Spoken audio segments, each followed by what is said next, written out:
Hello, patrons. It is Tuesday, October 24th, and this is your Cup of Jones. Good morning, everybody. Let me know if everything looks okay, sounds okay. Wonder if we'll get a live on Halloween Cup of Jones. We will, because it'll be Tuesday morning next week. Next Tuesday is Halloween. It's a really good thing to kick off the stream with. We're slurping. We're having a snack. I'm drinking Gatorade this morning because Huber left Gatorade in the fridge. A little slacking this week. Personally, on filling the fridge with stuff. We had a couple, the fridge was woefully underfilled for our full playthrough of Evil Within 2. So thanks to Huber for bringing some Red Bull and some Gatorade, which I am enjoying at the moment. So yeah, next Tuesday is Halloween. I'm really pushing to get both the next two parts of the Souls retrospective. You will definitely get part 3 this week, hopefully by Wednesday or Thursday. But we will update you on that as we get closer to it, specifically on when that's going to be. But next Tuesday's Halloween. I love Halloween. I'm going to do an editorial today focused on meditation. Focused on focus as I look over and I'm distracted by chat. But next Tuesday, I'd love to do one on Halloween. I don't know how much of an editorial I can do, but maybe we can. You can, offer fun Halloween stories or ask questions about Halloween. This Thursday at 3:30 p.m., I'm going to be doing a workout stream. In 2 days, I'm going to be doing a workout stream with German Efficiency, aka Sean Clinton. If you don't know him, he's popped up on a couple of streams, and he regularly appears on Twitch in chat as German Efficiency. Sean is my trainer, personal trainer. I work out with him 2 days a week. Some people, much like today, where we're talking about meditation, some people were curious about how I do meditation. We're also curious about what's the German Efficiency method. So Sean is really interested in streaming. There are a lot of YouTubers that do obviously fitness goals and fitness programs and stuff like that. He's really interested in getting into Twitch. I started doing stuff like that a couple years back, but it wasn't really big. And now that concept, because Twitch was really focused just on gaming, but now a lot of more people YouTube and stuff are getting into live streaming, and so he's going to try that out. So that actually might be, I was surprised at the production value that he put together for that thing. So it's going to be a quick, I think it's going to be 20 minutes. I think it'll be probably a 30-35 minute stream, but the actual workout is a hard 20 minutes because he actually has music and stuff like that plays. It'll be intense. That'll be Thursday at 3:30. So if you just pop in or you get the notice and you see that and you're like, what is happening right now? That's what that is. We have a group stream tonight, and I wanted to point out that tonight Nintendo has a direct for Animal Crossing Mobile, which is at 8 p.m. conveniently right at the end of our usual Tuesday night group stream. So we'll be watching that tonight. So we'll see what Animal Crossing Mobile looks like. And that's pretty much it for your Easy Allies update. Let's get into feedback again. We're gonna meditate a little bit. So if you're not interested in meditating or watching me sit in this couch for 5 minutes, then bail on Cup of Jones after we're done with that. But that'll be our editorial for today. Excellent. Feedback. Alejandro Medina asks, does anyone here know the origin of I'm enjoying these microtransactions? Alejandro, so it's interesting because sometimes there's questions like, was that directed at me, or was that just something that somebody's going to pick up in chat? And I don't know if I read all of the comments, but it's worth mentioning here. So that is Kyle likes to make fun of me on our podcast in as many ways as possible. And so at GT, I said, I love the Xbox one time because somebody said they were passing out to the group. They were like, so we got the Xbox, and there was a silence for 3 or 4 seconds. And I was like, I gotta break the ice. I broke the ice by exclaiming that I loved the Xbox. And that made our podcast, that was at the end of every podcast that we put out, finished with me saying that I love the Xbox. And it's not only funny because for a while Kyle did that unbeknownst to my knowledge. I don't listen to our podcast, so for months went by, I didn't know that was in there. And now I cut the podcast every single week, and so not only do I enjoy microtransactions at the end of every single podcast we put up, I actually have to hear that every single time I export it. But I don't remember what I was talking about. I probably was talking about Galaxy of Heroes, because that's a game that has microtransactions, or I might have been talking about Grand Theft Auto Online, because I thought that was well implemented there. But yeah, so that's what that is. I'm enjoying these microtransactions. This is at the end of the Easy Allies podcast, if you've never listened to it. Morgan Mohala, who gets to steer the ship that is Easy Allies? Speaking of creative direction, is it wholly a collaborative effort, a vision of just one of the allies? In either case, would you consider letting a specific ally call the shots for a week or so to grow that individual's potential? Yeah, I don't know about a whole week of somebody working on stuff, but yeah, we've definitely, like, introing the group stream is a great example. That's something that I kind of got in the rut of doing, or Kyle, or there were just a couple people that would be like, hey, we're Easy Allies, kicking off streams. So whenever we get together as a group, whenever it's like, bets are usually produced by Huber and Kyle, mostly Kyle, but I'd say when it comes to a show, so take Easy Update, for example. Ian's working on an episode right now. We're all contributing creatively to that, so Ian will kind of come up with an idea like, hey, here's how you could maybe factor into this episode, what do you think? And then that leaves you free up to completely change that or rewrite it, or just kind of like let that person do the work, and just kind of show up and be a part of it. So I think when it's a show, it's like Friend Code, and, you know, is obviously Damiani in the podcast is Bossman. So like we have producers assigned to certain shows. They're kind of in charge creatively, allowing for as much input from other people as they want. Kyle kind of just runs the podcast, and a lot of us don't. Every now and then I'll ask Kyle, like, hey, this news story popped up. Is that something we're going to be talking about? But we don't really force ourselves on that show. But whenever we get ourselves together for like a Tuesday night group stream or a marathon, I think that's all kind of hands on deck. That is wholly a collaborative effort. Let's do it. Kevin Mikolitsky. It's lovely to know that even in English, people can't say my last name correctly. Now I can say it's an international problem. Ha ha ha ha ha ha. It's pronounced Miko, like Miku from the Miku, sorry, like Miku from the games. Lee, like Bruce Lee. Ski, just put a T before ski. Ski. Mikulitsky. Mikulitsky. Mikulitsky. Mikulitsky. Kevin Mikulitsky. Brandon K. Gann, what is the current investment by EZA in each tier? I know with the group stream selection committee, early podcast access, and of course this very cup of Jones, they are weekly, and so more on the forefront in your mind. Yet there are tiers I know EZA hits that are monthly: the Q&A, the producer credit, and of course the all too important podcast sponsor tier. Again, I know production schedule caused the change in tier, but this is just something I was curious about. Yeah, I think that might be an editorial episode, Brandon, because I didn't have time before this episode to really like crunch those numbers. I think more than any other ally, Bloodworth really pays attention to retention, growth. Blood is always the one whenever we hit, 110, 115, 120 on 1,000 subscribers on YouTube. Blood will mention that in chat and in Slack and show our growth and stuff. So I don't want to put that on Blood. I actually, I think that would make for a fun editorial to look at all the different Patreon tiers and look at engagement.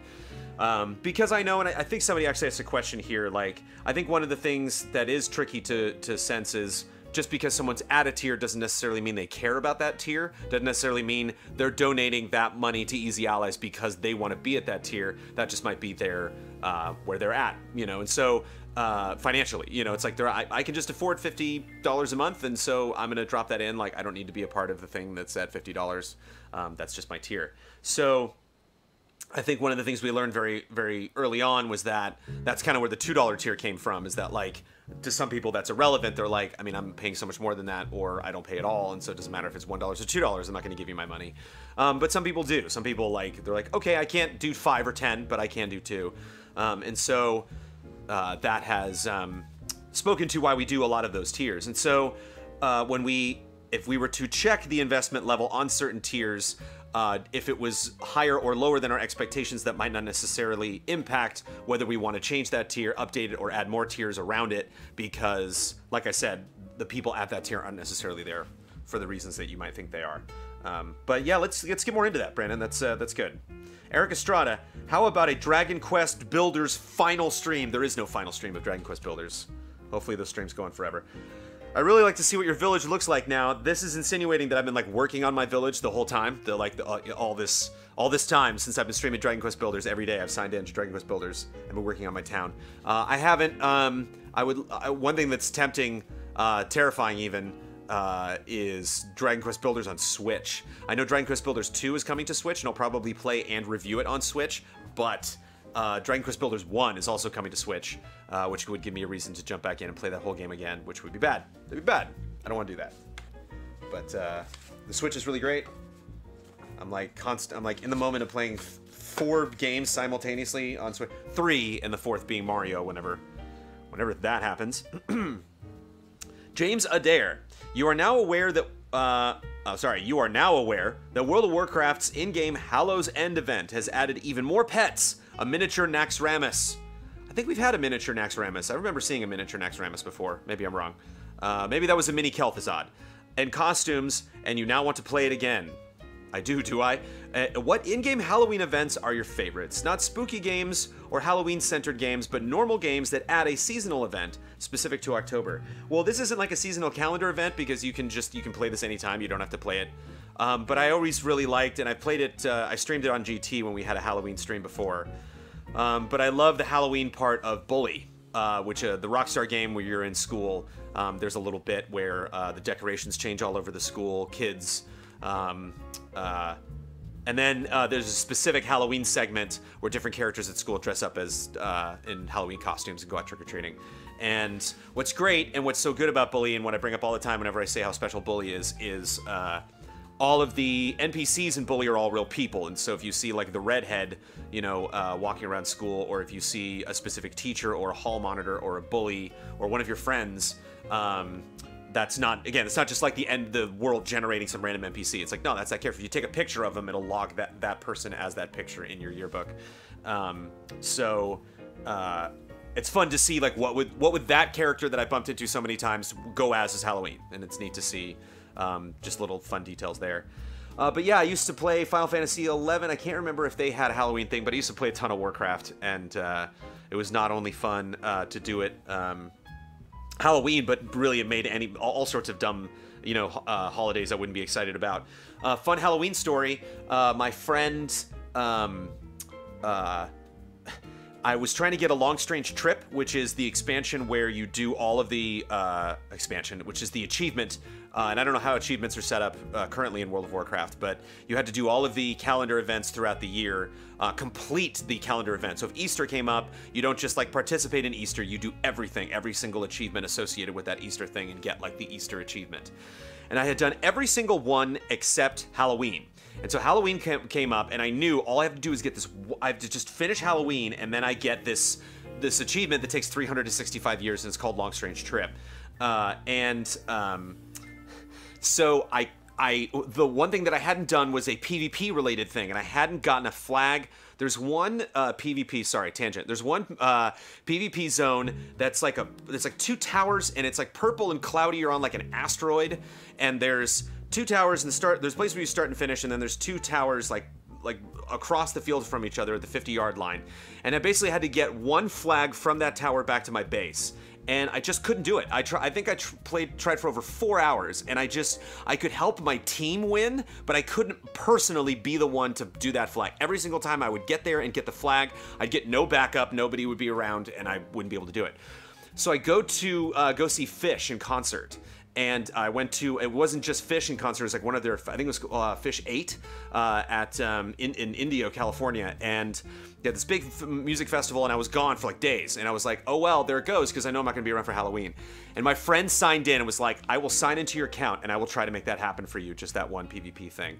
And after the first night of the concert, they finished the concert, and I was like, woo, that was a great concert. And I checked my phone, and I got a text from my buddy, and he's like, I did it. So... I remember like being with my friends, it being Halloween, having to be the end of that concert and being like, yes, I got that achievement. And of course I'm with all of these like fish heads, and so I'm trying to explain to them like, see, there's this game called Warcraft, and they're like, what? Michael Rymar, do you see the tabletop escapades being a regular thing for as long as EZA exists? That is definitely a Ben Moore question, because he's the producer of that show. I'm asking because it's the one show in EZA that I don't watch. The one show you don't watch? It has nothing to do with Ben or the rest of the guys. It's just something I don't have an interest in. And even if I did, there's close to 80 plus hours worth of video to catch up on. So it'd be hard for me to even start with how daunting that is. It's not something, it's like an anime at this point. It's not something I would want to stop if other people enjoy it or the other allies really enjoy it. Just wondering if it's something you would consider putting on hiatus at episode 100, let's say, and trying something else for a bit. I wouldn't want to get rid of it forever, but it could give people who are into the series some time to catch up while also trying something new in the meantime. Yeah, when you have a consecutive a lot of the stuff that we do is one-off. A lot of podcasts we can do, and we don't necessarily have like seasons or themes that run concurrently through episodes. But yeah, Tabletop Escapades does have a continuing story, and so that is something I don't want to speak on behalf of Ben because I don't know what his plans are specifically. But yeah, I think that's something, you know, that is possible that Easy Allies could do with a narrative show like that, is start something new. But I will wait on Ben to announce that. But yeah, I hear what you're saying, and I think this brings up a larger point, which is, I remember when we first started, it was really interesting to me to have people would get angry when I would stream and put up a video before I would stream, because it'd be like, I can't watch both at the same time. And it's like, it's okay to watch like one of our shows. It's okay to just be into one thing. It's okay to not be a patron, to not support us. That's fine. Like it is how we operate. We greatly appreciate that if you are able to, but you don't need to freak out about not being able to support us financially. You don't need to freak out about not seeing every show. We create things that are so different, or that we try to have as much variety as possible, because we want people to enjoy different things. If you're not into Souls, you don't need to watch the Souls retrospective, but you might learn something new.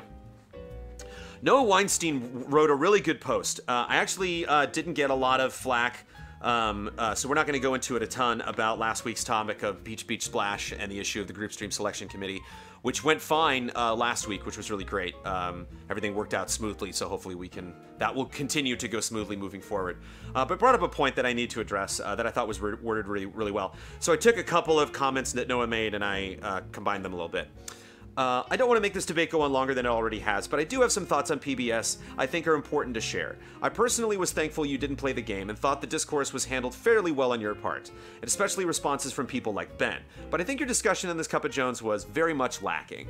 You explicitly reserved the right to deny any suggestion, had a very good reason to deny this one, and yet, to the people who flamed and pettily removed their pledges and tried to force you to play something you were uncomfortable with playing, you apologized. You tried to appeal to them, said you were in the wrong, and that makes me uncomfortable, that they can have this much sway over you despite the problematic nature of their cause. Maybe we don't want people to be like, maybe we don't want people like that to be patrons. Maybe we don't want their toxicity in this community. This debate has always been about morals and the marginalized, unfortunately. You can't just say it doesn't matter.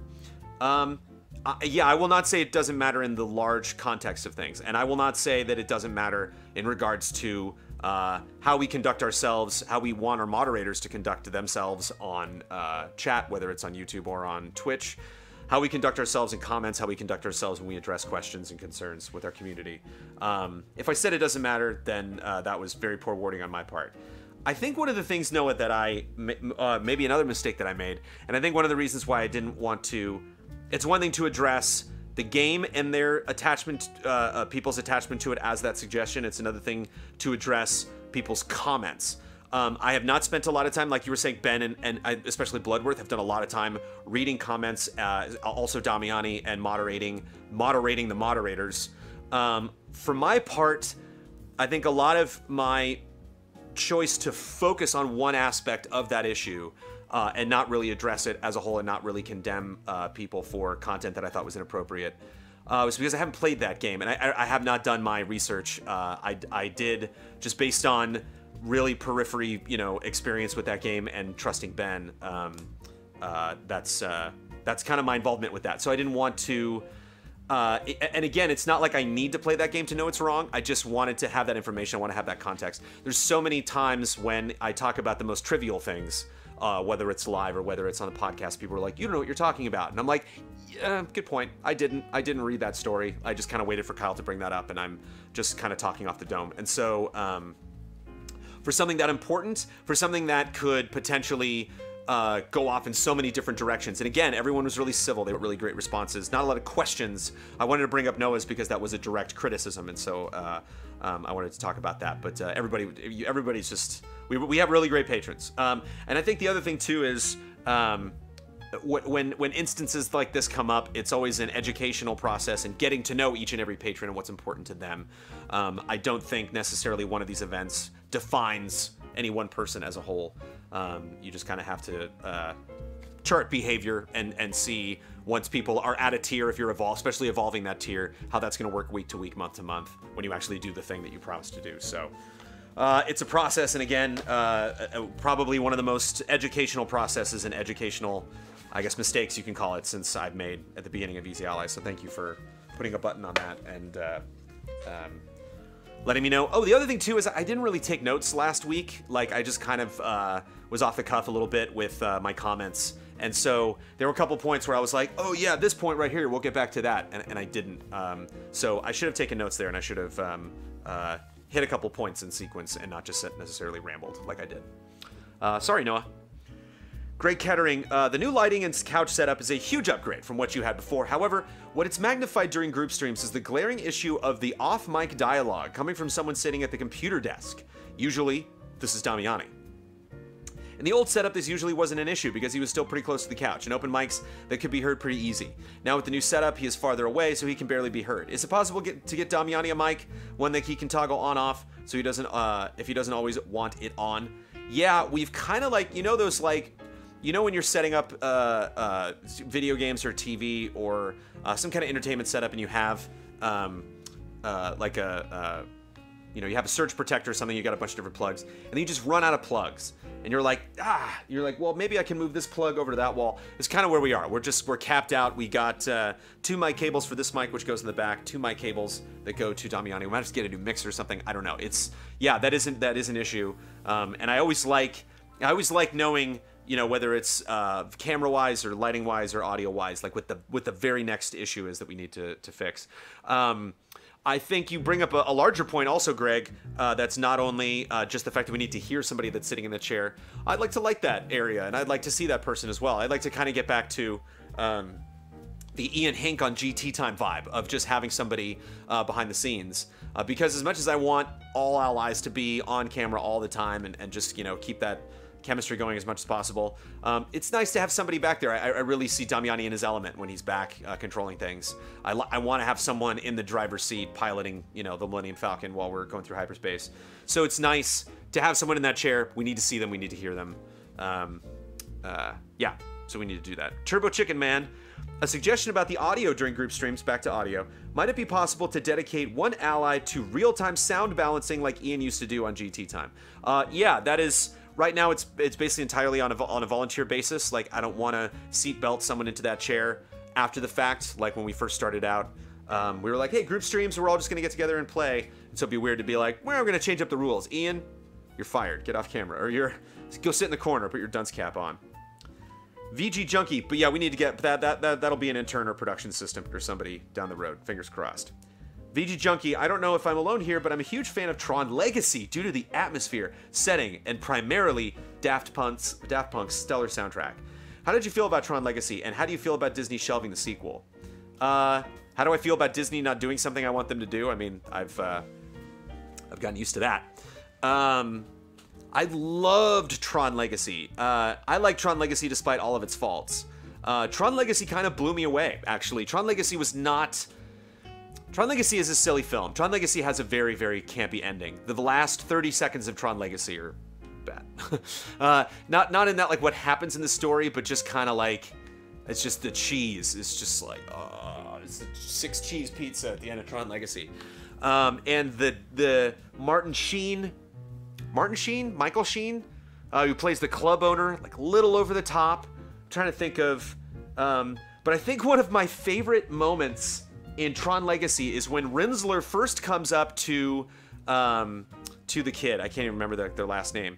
To Flynn, and he's like, I've been waiting forever for this. Like he's gonna like compete with them, and Flynn is like no idea what's going on. He's like, where are we? What are we doing? What's happening right now? And so I love like how important it is to Rinsler, this competition that's about to happen. And in Flynn's eyes, Sam, and in Sam's eyes, none of this matters. Like all of this is contained in a microchip about the size of a hammerhead, or a nail head. So it's like what, you know, it's interesting because I thought in that moment, Tron, the Tron series, I mean, the first Tron is all about like video games and VR, but like Legacy's like gets super deep in parts, and I think like Tron as a whole is really about scale. You know, a lot of people, you look at the game Everything that just came out, and everything is all about scale. It's like we think life is everything that's small and everything that's bigger than us, but we think that because we're humans. And so you know, to a ladybug, how big is everything, and what does the world sound like, and how, you know, like, we're all experiencing different things, and it's, you know, this kind of dance of all these organisms responding to each other, and, you know, never understanding what the world looks like through the other person's eyes. And so having Rinsler have something that important to him because his world was this big, and having Sam kind of looking down and stepping into this world from that perspective, and just being like, I know this crowd is cheering, and I know this is everything to all of you, but like, I could care less. And I just thought that was a really powerful moment. And there were some moments with Jeff Bridges that I was floored. Like, the first time you get to him, the first time he's dealing with what's her name? I can't even remember. Cora. And I love the one scene where he like takes the little bug out of his arm or something like that, and he's like, "Look at that, man, yeah," like lets the little glitch go into the air. And the ending. I mean, him. The fact that there was this creepy CG-looking character. I hated the flashbacks because they used a CG Jeff Bridges in the flashbacks, and you were like, wait, that doesn't make sense. If he's CG in the Tron world, that makes sense because he's CG, but stop using the CG. Just get the camera off him. Why are you focusing the camera on flashback Jeff Bridges? You can do it. You can have a stand-in actor, have him just looking over his shoulder, or you see like his side or his jacket or something, but you don't need to like have him sit down and be like, look, I'm CG. Although the Kurt Russell young CG in Guardians 2 was crazy. That really looked incredible. So maybe we've crossed that. We've crossed the uncanny valley. But, and the soundtrack, one of the best movie soundtracks, one of the best sci-fi soundtracks ever. Yeah, Tron Legacy is really great. So again, I think overall it's a pretty campy movie. Like him with the guns in the end where he's like, yeah! You know, like there are just some parts that are kind of silly. Every now and then, especially if you see the first Tron, there are moments of brilliance. And it's sad that we're not getting another one. But maybe they would screw it up. Maybe we get lucky. VG Junkie's back. I feel that one thing that's sorely missing from EZA is getting other allies' opinions, impressions, including spoilers when they finish games that might also have already been reviewed, discussed, or finished by another member. They usually never get a chance to talk about that on streams, unfiltered, in order to protect chat, so we normally only hear about it if they happen to be on Frame Trap, and Ben feels like labeling another section of his podcast for spoilers. I know you have spoiler mode, but they are few and far between. Is there no other way? The problem is if we do something official, then we have to do it every time, and like take now for instance, like Assassin's Creed is about to come out, Wolfenstein's about to come out, Mario's about to come out. We don't know who's gonna have time to play what. A Persona was a great example. We had so many ideas. It was like, do we want to do Blood and Ben sitting down to do like a Blood plays Persona 5 or Blood plays the Persona series like we did with Brandon plays Pokemon? Do we want to do a spoiler mode? When do we want to do that? How much of the game do we need to play? When do we want to do that?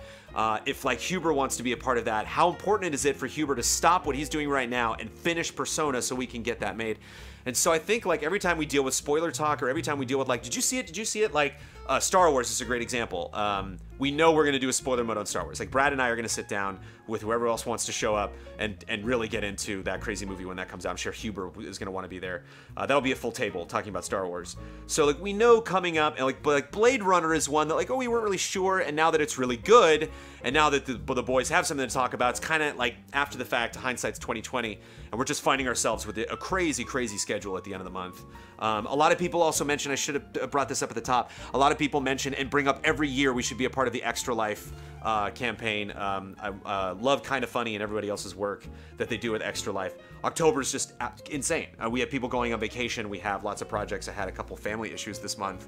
Not family issues, but just like I went to a funeral up in Northern California. So it's like, this is a crazy month. And so it always seems like that event comes up and other things come up, game launches and stuff like this come up at the worst possible times. And so I think if we set up a regular show that we do like every week, we don't know if the following week that would happen. Like if we're like, okay, it's time to do spoiler mode. It's Thursday or whenever when it goes up. What are we doing this week? And everyone's like, well, we're done. I don't really have anything to talk about. And so the regularity of that would be off. And when we were back at GT again, this is one of those office things where if we wanted to do a spoiler mode at GT and just involve tapping somebody on the shoulder and hitting record, where now you have to get in the car, come all the way over here, open up your schedule and plan that stuff. So that's why it happens less. But you bring up Frame Trap and Ben has definitely been vocal about doing more stuff like this. Ben he's like, when we do reviews, we want to do more stuff around that review, around more allies weighing in on their opinions with that game, and not just doing, our official review, putting stars on it, calling it a day.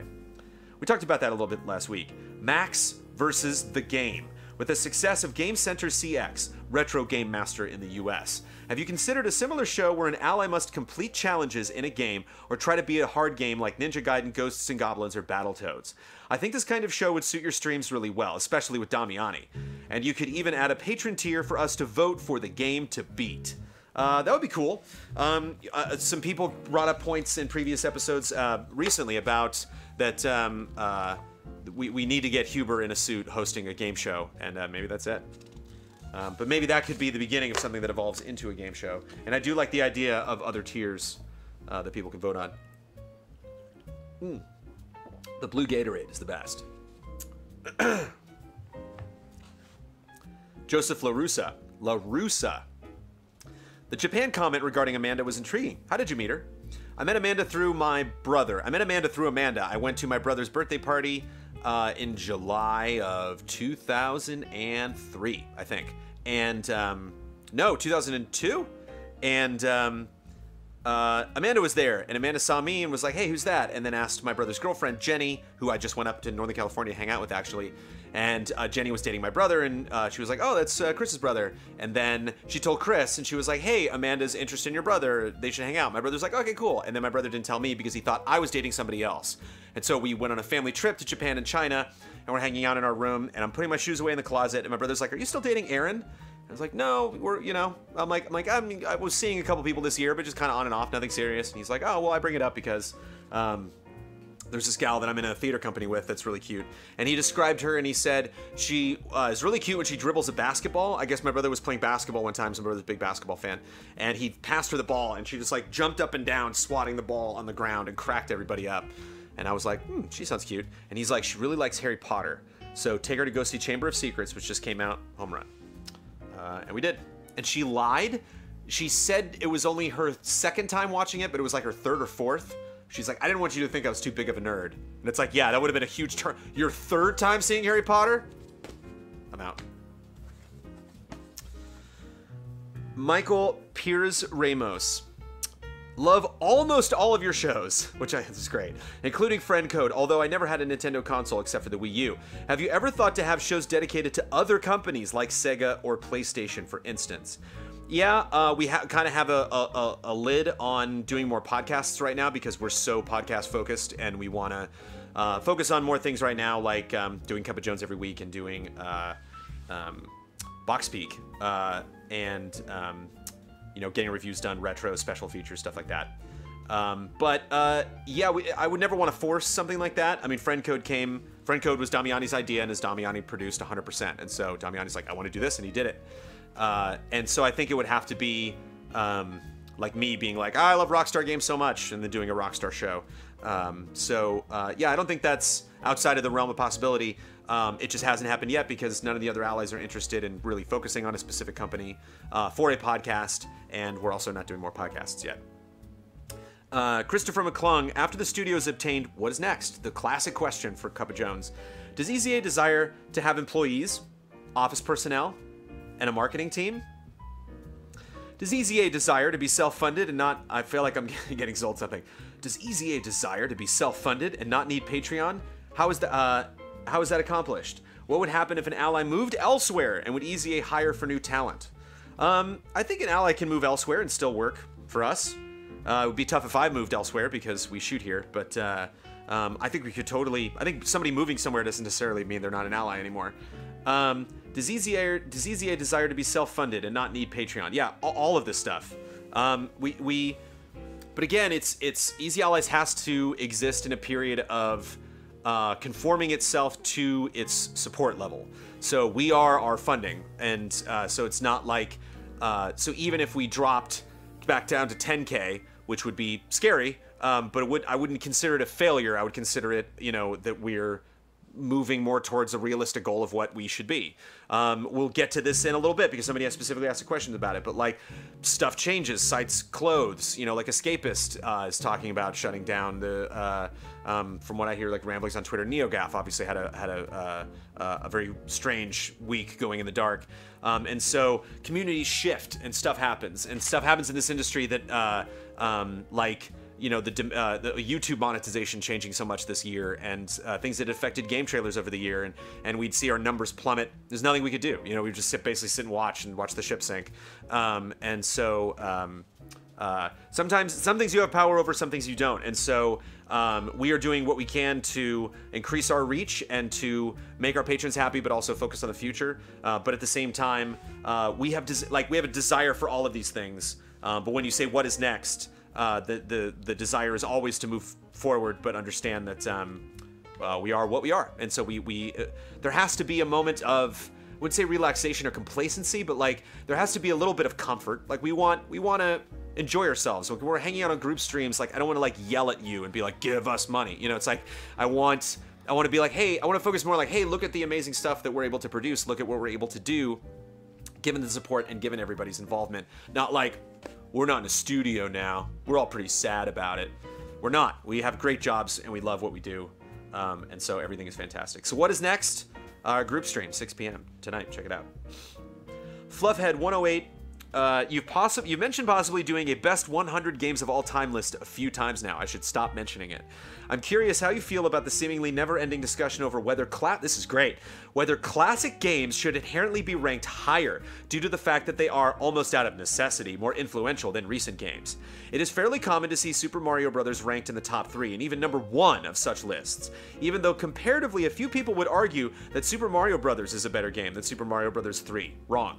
Or Galaxy. Do you generally favor quality and execution regardless of era or legacy, or is influence on the industry more important? I know it's a complicated matter, but I'm curious of your thoughts. It's not complicated.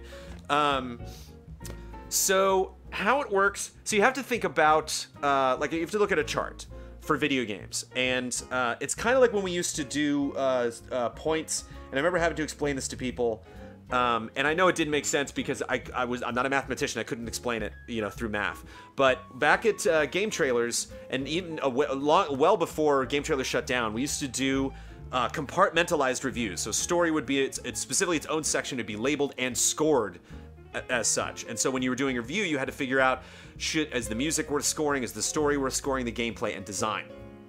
And not only we got rid of that because our writers wanted to have a little more freedom in how they structured scripts, but it was kind of like, what does design mean? Like, well, how does that factor in? Like, that was always something that was up for debate.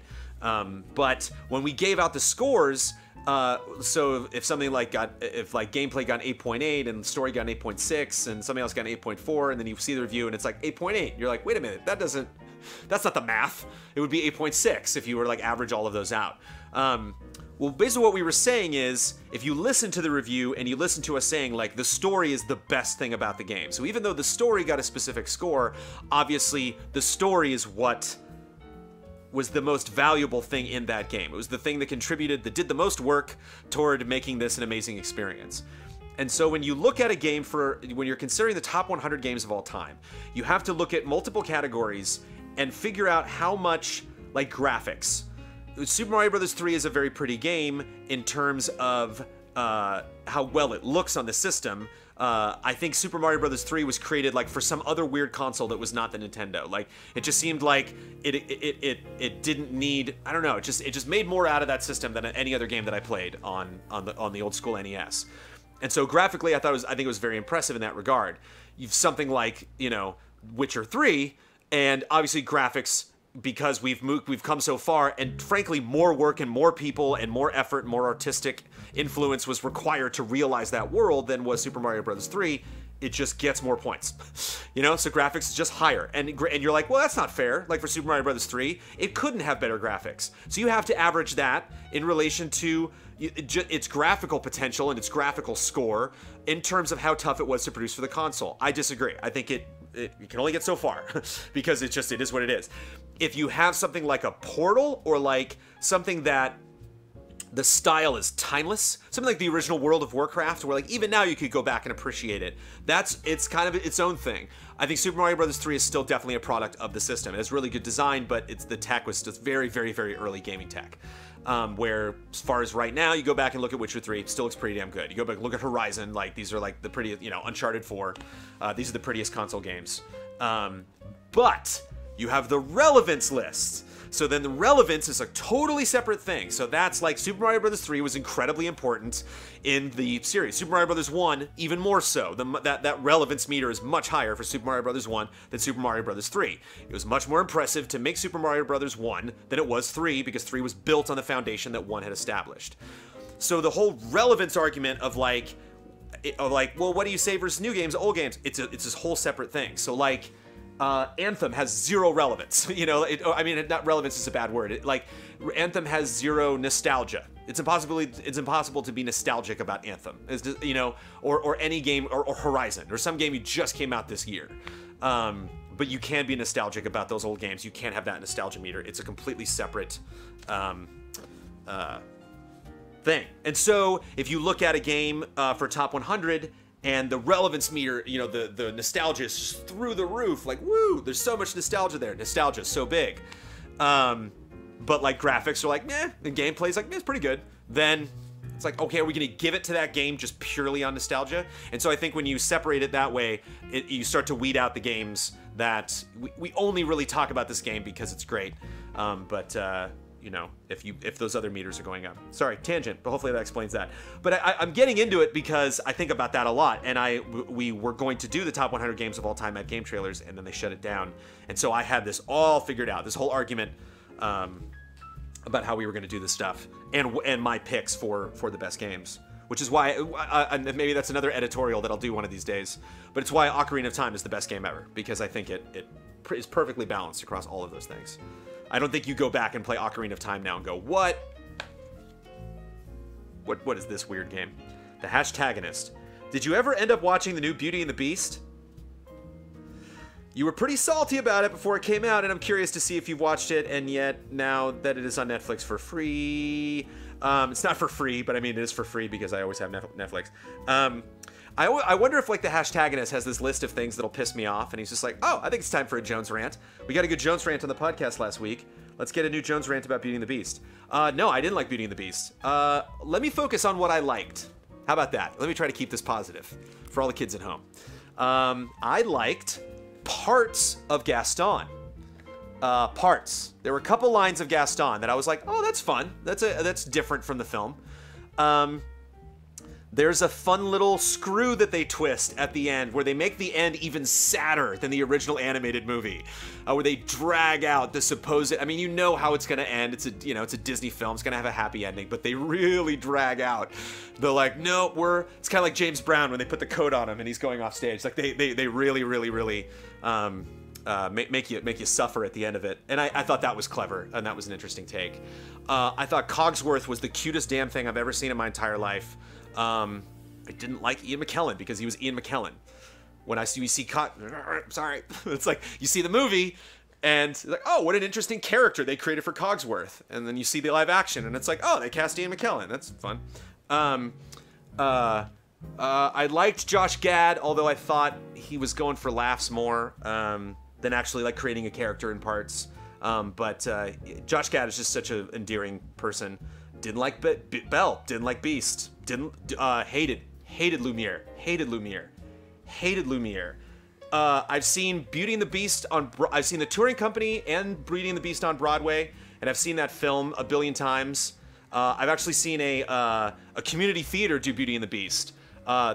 Between all of those and Ewan McGregor was by far the worst. There was not a single Lumiere moment, maybe aside from the animation in that film, that I was like, better.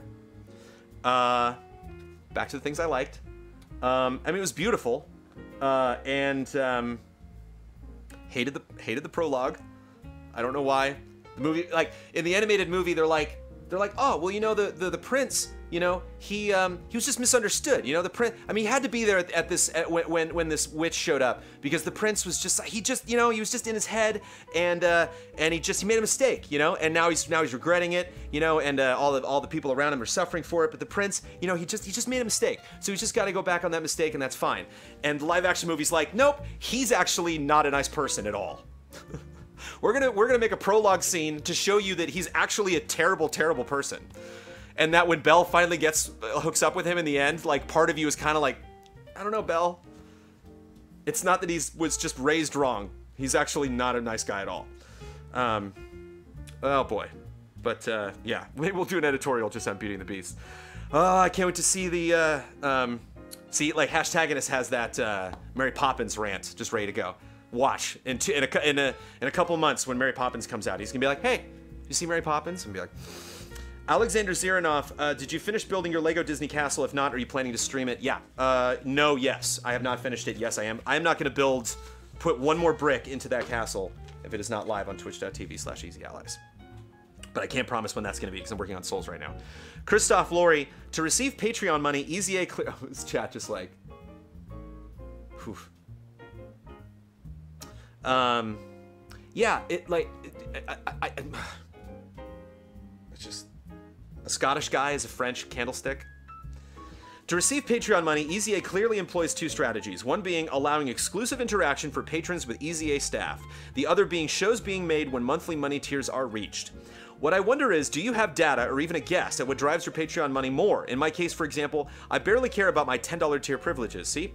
And I'm only paying to see more content. The question would be, what are you going to likely focus more on in the future? Shows and tiers for patrons, or content that reaches a wider non-Patreon audience? Content that reaches a wider non-Patreon audience is probably what we should be focusing on. But you also bring up a point that I said we were going to get to, that I will hopefully remember to do and have time to do in the future, which is looking at what tiers perform more than others and whether that warrants adjusting that. Morgan Mohala, whose engagement has been really great. Thank you, Morgan, for asking lots of questions on Cup of Jones. Rather than a list of likes and wants from the allies, would it be possible for a list of thanks but no thanks from each ally, or just collectively? I thought I would completely remember the context, and I love, there's so much construction going on right now. They're building a house over there. They're remodeling the house here. Somebody was hammering something in the house over on the other side. So much construction.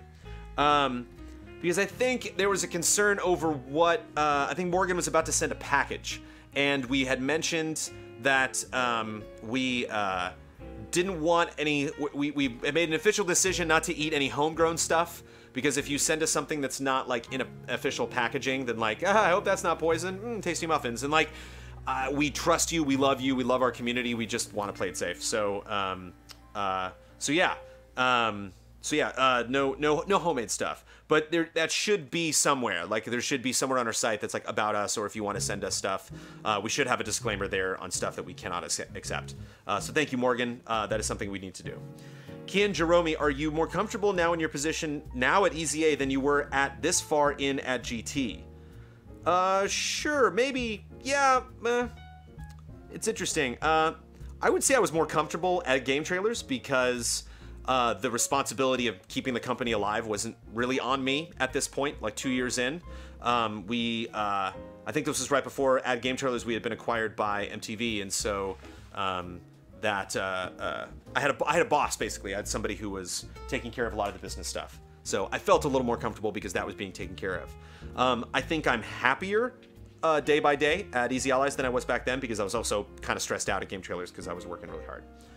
Mike Spam, what percentage of overlap do you think there is between your YouTube audience, your Patreon audience, and your Twitch audience?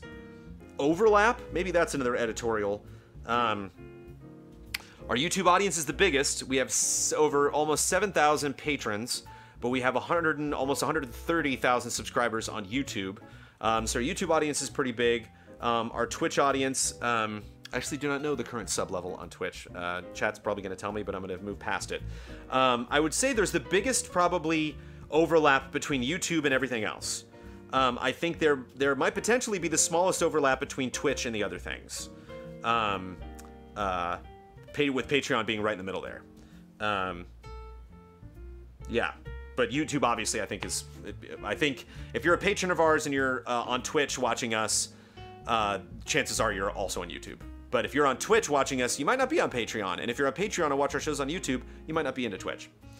Are you going to nominate Pixel Perfect Polygons? Are you going to nominate GOTY among yourselves and then play those games to catch up? Or will you play what you're most interested in and then settle GOTY later? A little mix of both. There's always one game, last couple years back, the Wolfenstein year, I remember it was Wolfenstein. I remember I had a weekend where I just like non-stop played Wolfenstein because I really liked Far Cry 4, and I was like, I feel like Far Cry 4 is the shooter of the year, but I don't know if that competes against Wolfenstein. And so that big Wolfenstein debate, I played that freshly after beating Wolfenstein, and I still thought Far Cry just edged it out. But Persona 5 is probably my demon this year, the game that I want to finish. But for this very reason, we are doing our Game of the Year awards, and this is something I haven't talked about a lot on Cup of Jones. In January of 2018, we will do our 2017 Game of the Year awards. So that when we get our big choice gaming time, which is holiday break in December and going into January, then we have time to maybe pick up on games that we haven't, and maybe knowing like right at the end of the year what needs to be focused on and what we missed. You know, really like putting everything else aside that we wanted to play and really focusing on the stuff that is relevant. Nilend, any attempts to promote invest into Twitch community feature, where a bunch of people from within the community could stream games all the time to give place for others to hang out, rather than EZA Twitch chat when it's offline or even Discord? Just curious. Yeah, and any attempts to promote invest? No, we're not making attempts yet. But that is something, just like we were talking about what's next, what are the next features of GT, more community involvement. Community Showcase is kind of the first test of that. Yes, actually, let me make a note. Hold on a second. I love how quickly we get through questions. We're almost done. There we go. See, one more page. I love it. All right.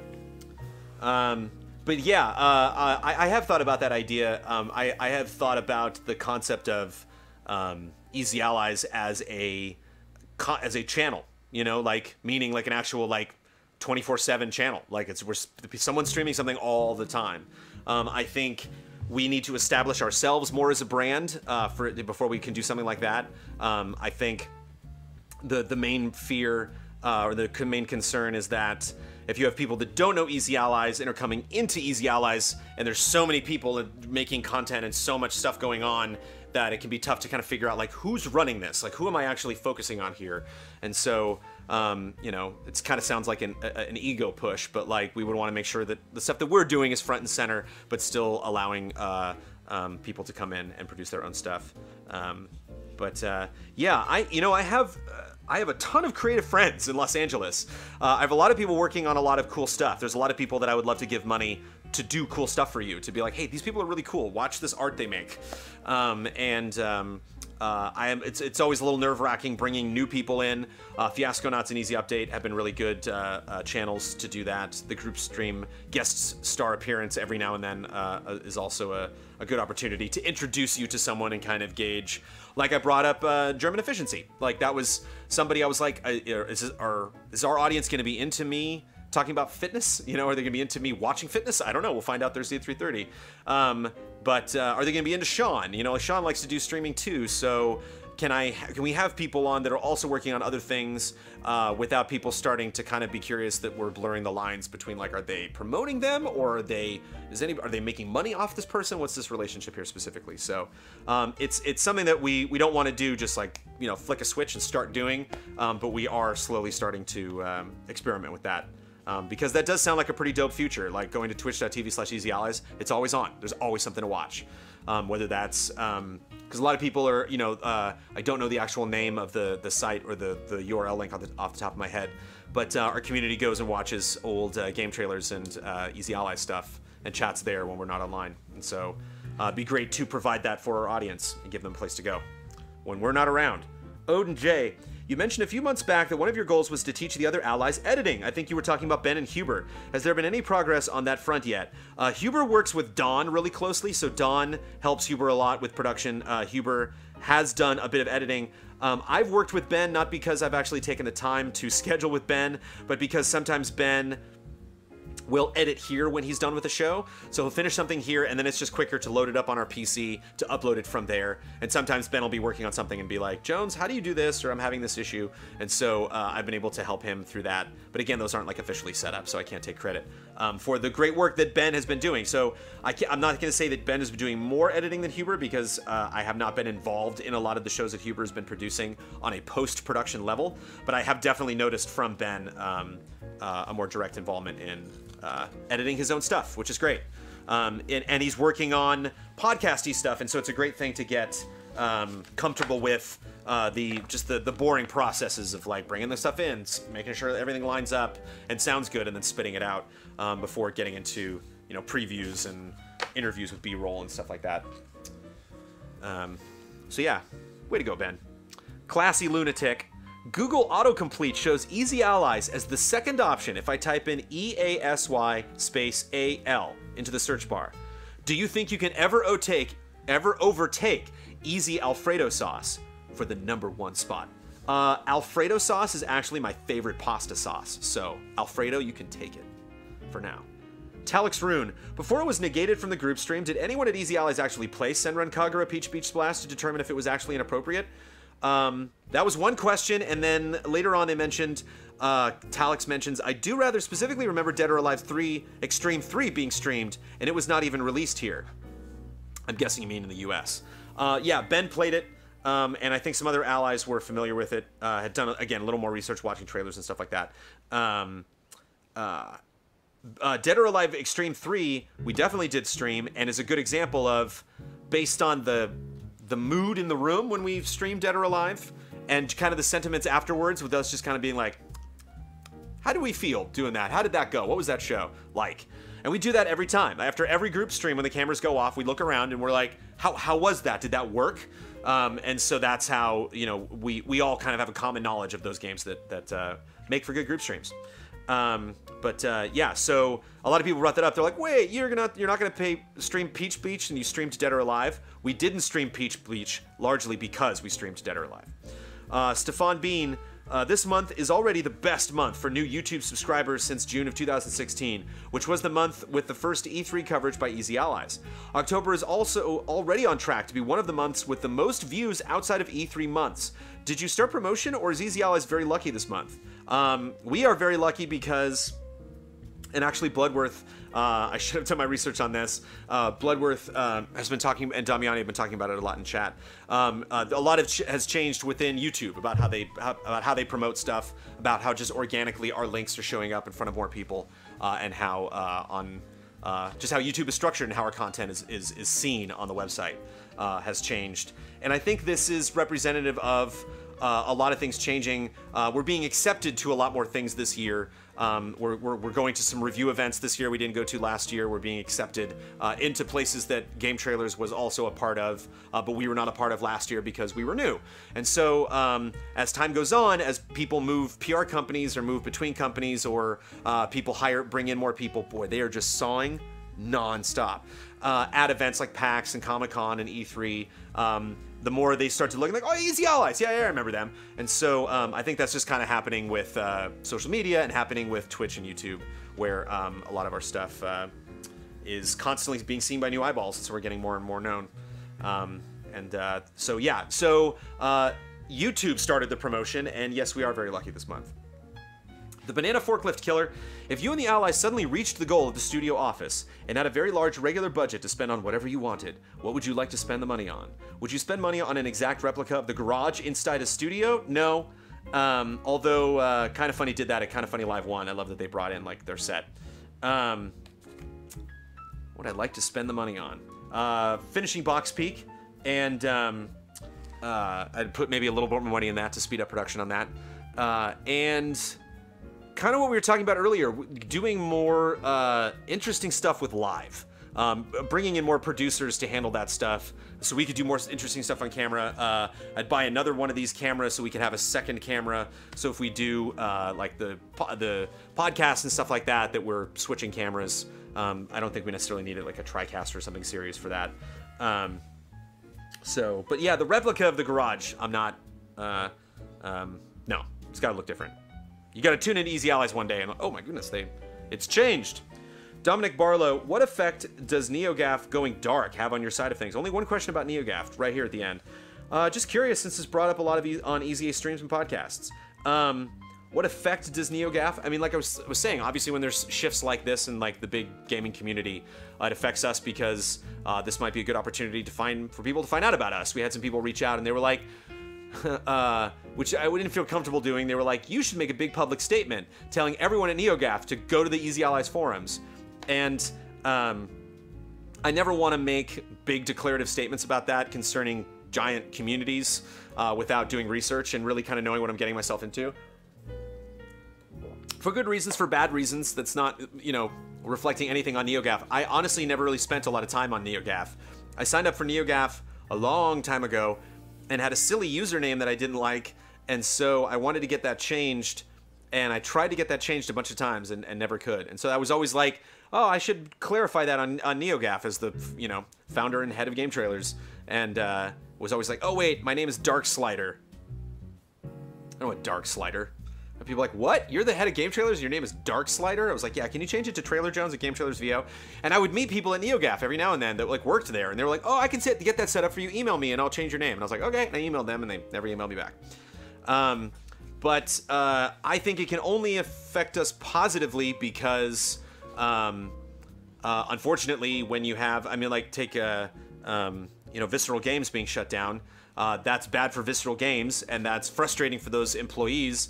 But for companies that are hiring, you potentially have a lot of really talented new applicants, to come in. And so hopefully, if there are people that are comfortable with the Easy Allies community that kind of come in and be like, yeah, I didn't know about this community and I feel cozy here, and this seems like a good place for me to spend my time. And if I have issues generally or news topics I want to discuss about stuff happening in games, that I can do it with this community, maybe pop out on Discord or go to easyallies.com/forums and start chatting away. So yeah, I think it's generally positive, but again, I don't want to like try to steer that. If something happens organically, I'll, just let that happen. Sean Fairgrieve, not sure if it's ever been discussed before, which is ironic, but have you ever considered making an FAQ for Cup of Jones? It seems like you get the occasional repeat question from different patrons since the start. Yeah, sometimes people word it differently. Since I've been doing this weekly, I've answered a couple questions that I've answered before because some people might have just been like, oh yeah, Cup of Jones, let me tune in now that it like actually happens every week. But yeah, I might start cracking down. We had a couple repeats here. I might start cracking down on that in the future. But yeah, like a common FAQ, like if you, classic example, if you and the Allies suddenly reach the goal at the studio office, I think I get that question every week. So yeah, maybe I'll do that in the future, especially now that Cup of Jones is back, baby. I wanted to make a statement about this at the beginning of the show that I don't know, I didn't actually like do the numbers, but I think this might be the most consecutive Cup of Joneses ever, because I think we did our first one weekly at the end of September, and this is the fourth, I think, in the month of October, so I think this is 5 consecutive Cup of Joneses, and I think that's the most we've produced in that shortest amount of time. So thank you so much for everybody being cool with me changing the way Cup of Jones is handled now, because it's so much better, and it's so great. I was so nervous before I did the first one, and now I really, really enjoy this. And it's really great. We've had a lot of issues come up, strangely timed, right when I started doing Cup of Jones differently. And so it's nice to be prepared for it, to address things like NeoGAF and, of course, Beauty and the Beast. To really not let those issues hang and really get to them in a timely fashion. Finally, Chum Nguyen. Kyle's PS3 is dead. Since it is a tool for his work, that big, giant, wide original PS3 is a very important gaming journalist tool. Since it is a tool for his work to stream games sometimes like other consoles, do you use Patreon money to fix that or things that break? Yes. Sometimes fixing things could cost a lot if you need to buy a replacement. Yep. Or something like acquiring a rarer game.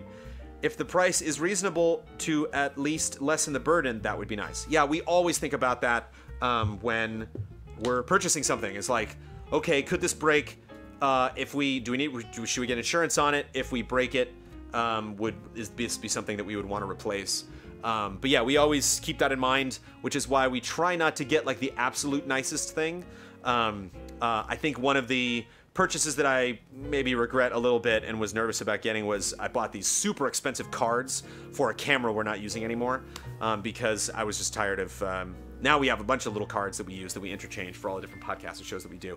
But at the beginning, we were kind of juggling these cards back and forth, and we're nervous about like, will we have enough time on the camera when we were shooting stuff? And I was just like, I don't have to worry about that anymore.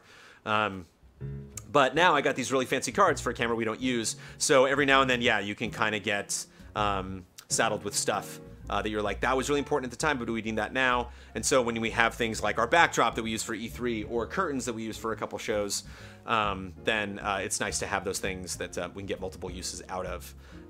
But repairing things, totally. I mean, we got a PC laptop that went through a bunch of, we went on a roller coaster ride before we actually finally got a working version of it that Bloodworth has been using primarily.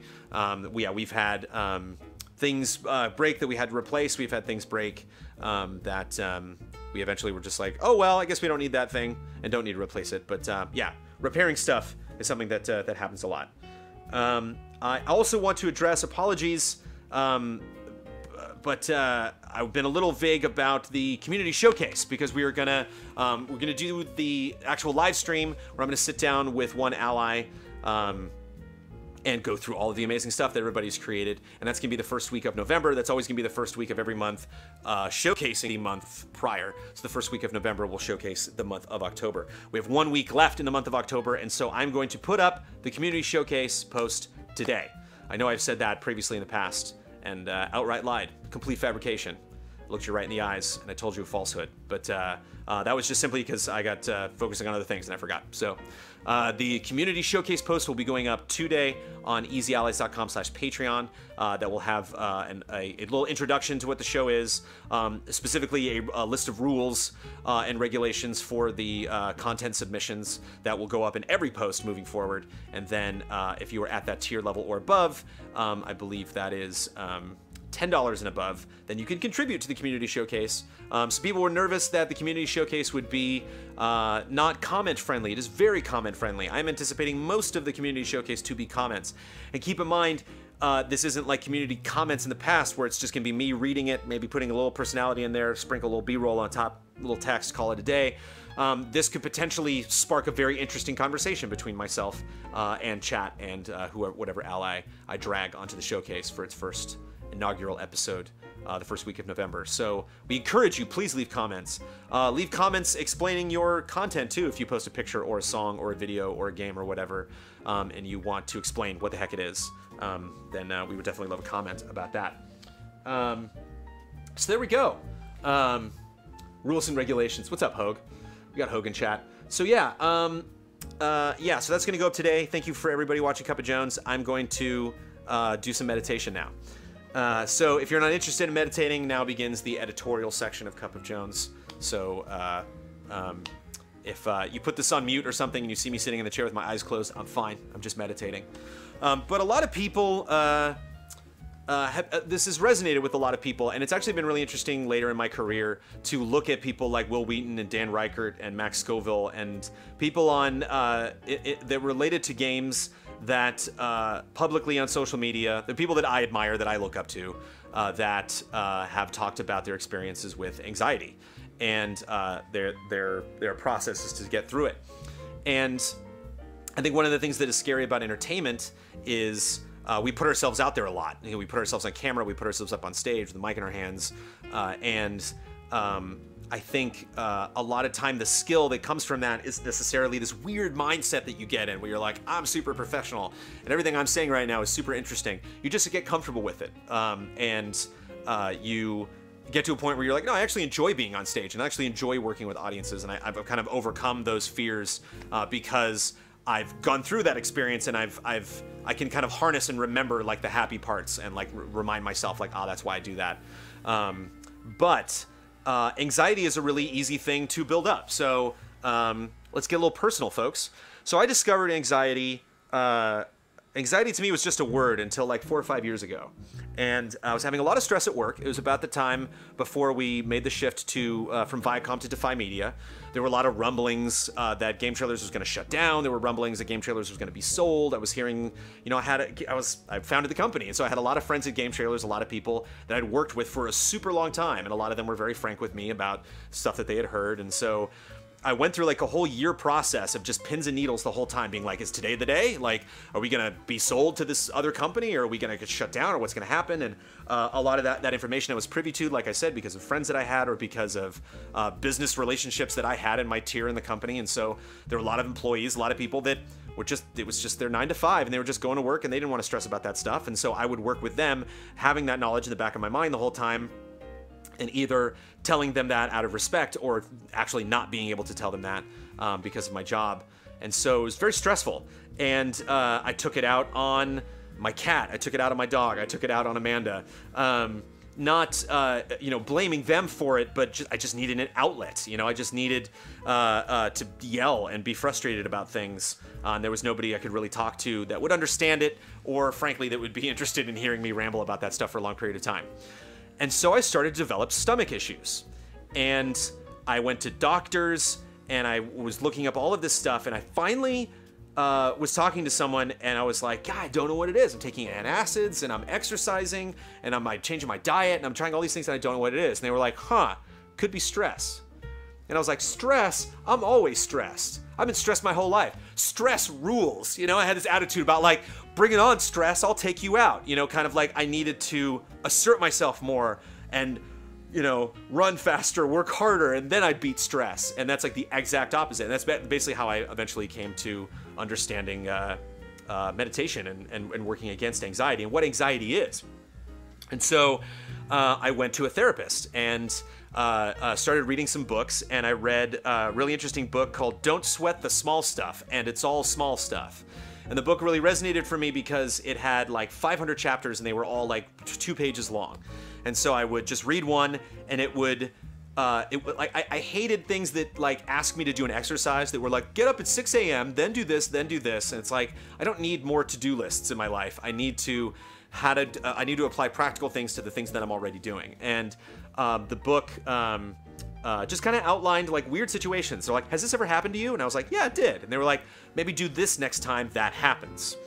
And it started outlining a lot of things, a lot of opportunities I could have to slow my life down and to kind of take advantage of these little periods of time.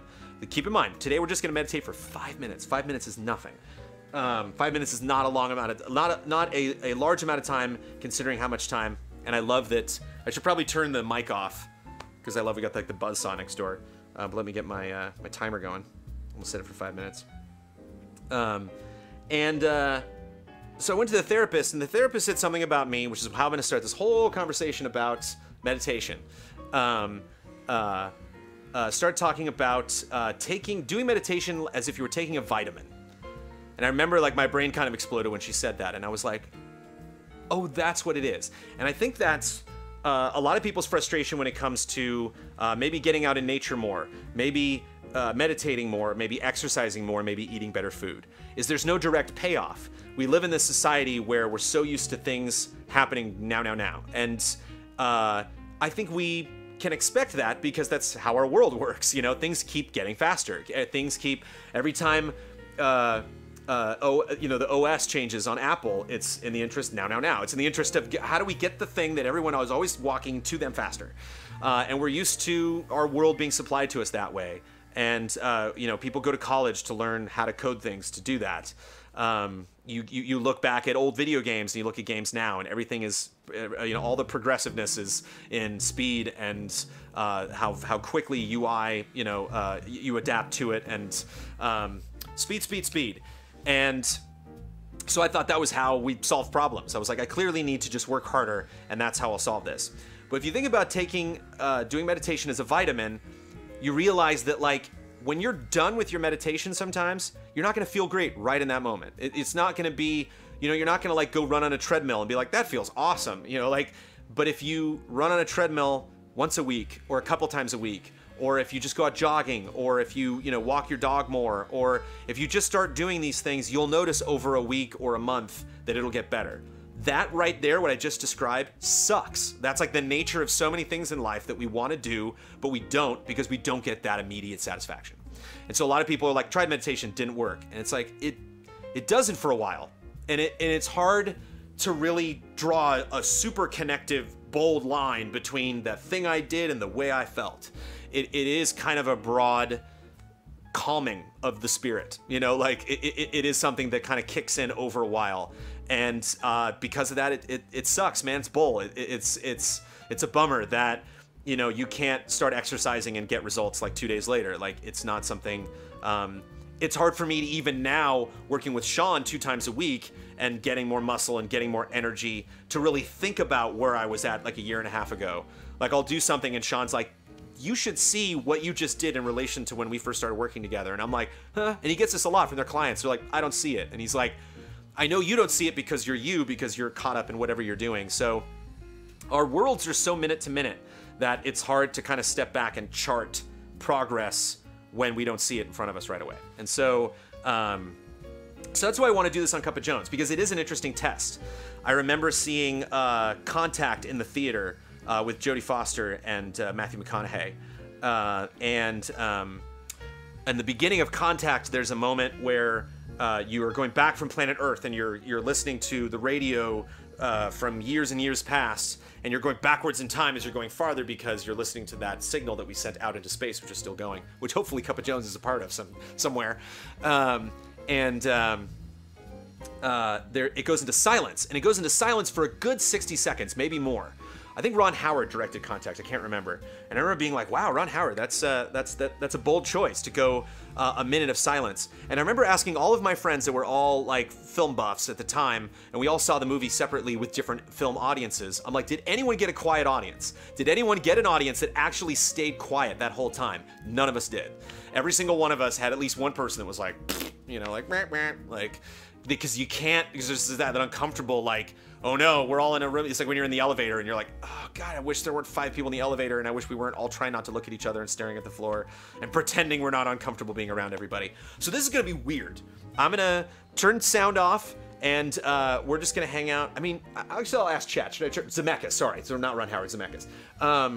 So let me ask chat, I mean, how loud is that? Should I like turn the sound off and we just go silent? Or we'll just hear like the music in the background and I'll just like turn the mic off? Or do you want the ever so faint sound of me breathing mostly being taken over by somebody buzzsawing next door? It's just not, it's not loud? Okay. You can't hear it? Okay. Luis Velasquez wants silence. So here's what we're gonna do. We are going to, if you want to participate, can't hear the saw. Okay, so here, I'll bring the mic in a little bit closer. So here's what we're gonna do. We're gonna sit and we're going to breathe. We're just gonna breathe. We're just gonna breathe for 5 minutes. It's gonna be conscious breathing. You're gonna breathe in through your nose and you're gonna breathe out through your mouth. There are reasons for this. There are people that are a lot more medically inclined than I that can explain all sorts of processes about how that's the proper way to breathe. And I will offer from my experience, why I prefer to do that. I find that if I just breathe through my nose or if I just breathe through my mouth, one of the dangers in meditating is falling asleep. You should always do meditation if you can sitting up. You can do meditation lying down, especially if you're like having a panic attack or having an anxiety attack. Then yeah, definitely, you know, lie down if that makes you feel comfortable. But the danger with me for lying down is I get sleepy and I start to let my body relax. And you definitely want to relax while you're meditating, but you definitely want it to be a conscious experience. You never want to like phase out of meditating. You always want to be focused on what you're doing. Focus on your breathing and focus on what you're thinking about, which should be nothing. And that is perhaps the greatest challenge in all of meditation. They tell you not to think about anything.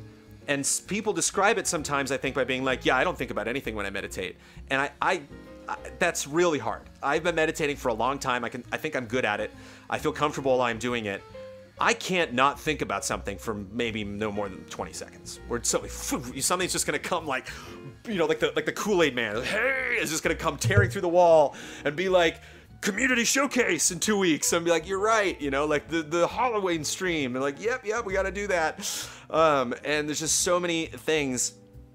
And again, this book that I read, Don't Sweat the Small Stuff, framed it in a way that made me accept that and kind of enjoy it. and crack up about it, which is, it's gonna happen. It's just the way your brain works. It's really hard for me, as you can hear with the buzzsaw next door, it's very, very difficult for me, and this is a personal thing, to silence things. If somebody's making a noise, I cannot remove it. I cannot not think about it. It is always going to be, you know, and I've been around people in situations where they're like, what's the problem? And I'm like, that thing. And they're like, what? And they're like, oh, you can hear that? And it's like, yeah, that's actually really bothering me. I remember when I was in therapy, we did a test one time where she was like, close your eyes and tell me everything you're hearing. And I rattled off like 25 things. And she was like, okay. And again, I'm not like the Flash, you know, I'm not saying, or like Superman, like I don't have like superhuman hearing, but, I just that stuff gets to me. And so when I'm meditating, this stimulus happens all the time. So it's gonna happen. Thoughts are going to come into your head and they are gonna be frustrating. Don't think about it in a way where like, well, I failed, forget it. You know, I guess I'll stop meditating now. When you know it's gonna happen, kind of like amuse yourself with it. You know, when like that thought pops in your head, whoa, that thing, be like, whoa, I went from complete nothingness to that weird thought. Okay. And then just kind of like be there with the thought, like, okay, that was weird. Yeah, I guess I'm thinking about it right now for a little bit. Okay, back to meditation. You know, like kind of like you're looking for a specific file and you keep going through the wrong files. And you're just like, okay, yeah, I remember that. Or like photographs or something. Like, yeah, my birthday from 2 years ago. Anyway, because that's just how the brain works. And again, it's one of those things, I just want to knock off as many things off the list that are discouraging you from doing this because you think you're doing it wrong. You're like, I think I'm breathing wrong. It happens. Like, it takes a long time for me to get the pace of breathing right. Sometimes I can get into, I'm breathing now. Yeah, I'm breathing. And it's like, don't, you know, you just want to breathe naturally. You want to be comfortable. You know, if you don't feel comfortable, you're not doing it right. You want to, you're like, oh, okay, I'm actually relaxed right now. So it takes a little while to get the breathing right. It takes a little while to shut out outside stimulation. It takes a while to really clear your head. Sometimes I don't get to the point where my mind is totally clear and my breath is totally balanced and my focus is totally centered until right before the 5 minutes are up. Like, I've had moments where I'm like, oh, there it is. Boop, boop, boop. And the alarm will go off. And I then won't be like, well, I got to do 5 minutes more now because now I'm finally ready. So I guess I failed that meditation session and will get no benefit out of that. Again, it's that vitamin concept. Like, that what you just did was great. What you just did will help you. What you just did will calm you down just a little bit, even if it's just like 2 seconds more reaction time. So the next time something comes up, you won't knee-jerk go back to those emotions because you've kind of focused on other things. You haven't pushed them aside. You haven't shut them out. Again, all your stimuluses are going to return. All of those thoughts are going to come. You're pouring back into your brain. So yeah. So what we're going to try to do for today, you're going to focus on breathing in through your nose, out through your mouth. Naturally, there's no rhythm. There's no, do in for 2 seconds and out for 3 seconds. It just breathe. Just calm down. And try to clear your mind. Try to, it's gonna be interesting to people. If people go and chat, if people start typing in chat, they're not doing it. So let's see if we can shut down chat. With the exception of people, don't be mean to people. If people, like, imagine someone just tunes in now. Someone's like, oh, what time is it? Oh, I missed Cup of Jones. We've been going for an hour and a half. Let me get in there and check that out. And then they tune in and I'm like, Jones? Yeah, the less people in chat, the better. Activating your bot, great. But again, no, if you're like, I meditate all the time, I don't need to do that. You'll tell me when or when not to chat. I give my $1 to Easy Allies. I'll chat wherever I want to on YouTube.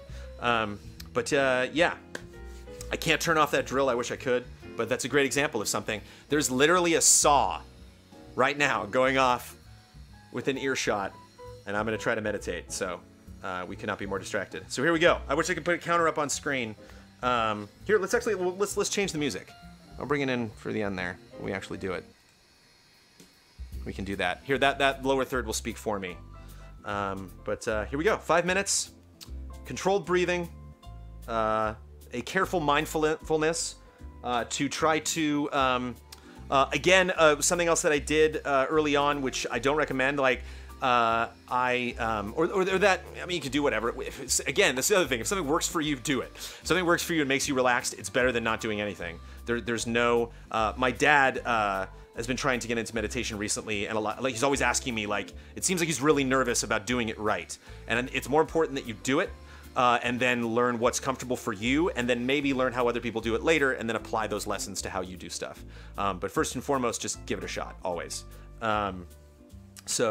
Yeah, so I'm gonna sit here, close my eyes, carefully breathe for 5 whole minutes. Will it be longer than you think it will? Will it be shorter than you think it will? I'm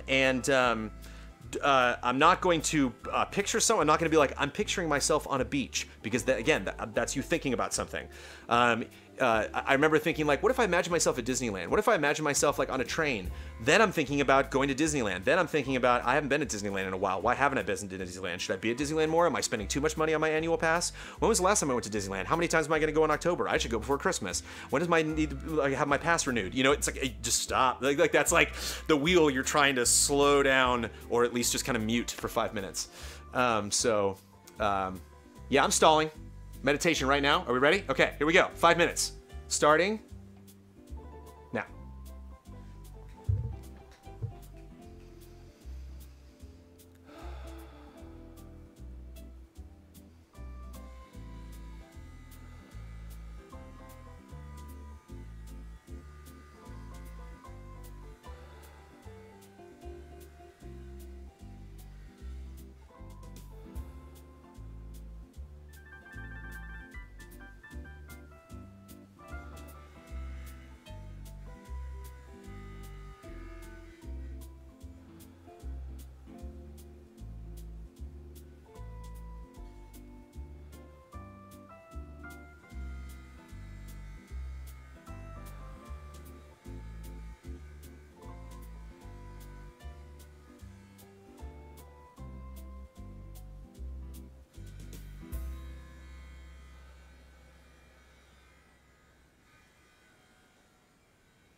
It's 5 minutes. Seems like forever, doesn't it? Oh, it's such a long time. And I love that I got a text message, and I didn't open my eyes. Got a text message, you're like, oh, I gotta see what that text message is. No, let it go. And I think my timer will actually go off even if I don't have my phone on, so I should have turned my phone off. So you can do that where you just have the timer go. But yeah, it feels like a long time, but that was just 5 minutes. This Cup of Jones has been an hour and 35 minutes long, and that was just 5 minutes of that. That, if you actually did it, that will stay with you. It's impossible to do that and if you actually do it. Again, if you do 5 minutes and you are super freaking out about your breathing being right and you're thinking about something the whole time and you stop early, because I think that's another thing that's really essential to doing a timer and doing it for 5 minutes, is you get to that point around the 2 or 3 minute mark where you kind of release when it's gonna be finished. You're like, it could end in 5 seconds, it could end in a minute, I don't know. But if you catch yourself like, it's gotta be 5 minutes, like, again, just see if you can make it. 5 minutes, eyes closed, controlled breathing. Don't try to not think about anything, just kind of let the world go away. And you might not feel it directly. You might not even feel it after doing it the first 2 or 3 times. But if you start adding that to your life, if you're fine and you're not having any of these issues, you don't need to do this. But if you have potential stomach problems like me, if you get anxiety attacks, meaning if literally your body physically overpowers you with nerves, or you get the shakes, or you get headaches or something, and your body just kind of shuts you down and is like, you're not prepared for this. You've basically been going too fast, and life moves pretty fast. If you don't slow down, take a look sometimes, you might miss it. And if you don't slow down, you have to, in my opinion, you have to slow down like this to combat the pace of how fast our world is moving. We have a lot of really cool things: Twitch, YouTube, Patreon, Twitter, Instagram, Facebook. There's a lot of amazing ways to communicate and to contact people and to be a part of this world like we've never been able to before. But sometimes you need to not be a part of the world to compensate for it. And if you don't do that, maybe if you're younger than me, maybe you physically have evolved in an X-Men sense to handle stuff like this, but our bodies just weren't capable of handling this much pressure from this world. We need to slow down sometimes. So maybe clip that out if you want to, or maybe just take 5 minutes on your own sometime in the future. But if you think it's impossible, or you think it's weird, or you think cool people don't do it, or you think it's not for you, remember your old buddy Cup of Jones. My name is not Cup of Jones, it's Brandon Jones. Your old buddy Brandon Jones once on YouTube Live sat on his ass and stared at nothing for 5 minutes and breathed while somebody built a log cabin or something next door. What are you doing? I love all of you. Thank you so much for tuning in. I hope that was helpful and informative. I will be around next Tuesday morning, 10 a.m. Pacific time on Halloween for a special Halloween episode. Not too special, don't get too excited. Well, we'll talk about Halloween. A Halloween-themed episode of Cup of Jones. You all the reason for all of this. Thank you for everything. Cheers.